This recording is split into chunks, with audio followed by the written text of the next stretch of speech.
Hello. So this is a quick video all about how to understand the difference between the dotted line connector and the normal fixed line connector in Postman flows. You'll have to excuse my cat, she's very friendly today. So there are two different ways of connecting blocks using flows. The basic connector, which is the line that you get, the fixed line that you get from one to the other, and that makes a full line there, and that connects the two.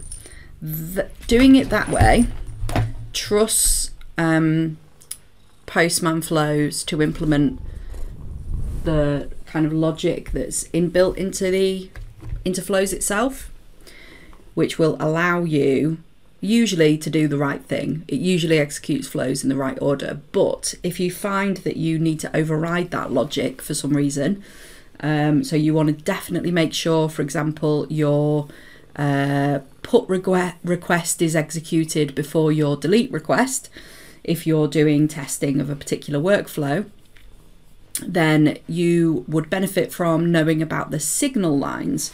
So the signal line is what Postman call the dotted line connector, and you generate that by going from the little block down here and then entering that into something,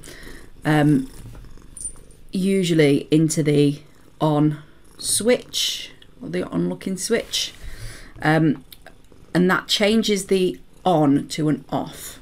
And the reason behind that, I don't necessarily think this is very clear, but the reason behind that from Postman's point of view is what that's telling you is this block that we've just attached to this one will not be executed until this one has completed. So it's kind of a check. You could hover over that and delete it if you wish to. So it's just messing around with the logical order. So in this case, if you wanted to execute that put request, make sure you do that before you do the delete. We can see the create room request. I'm using, again, the RESTful Booker API.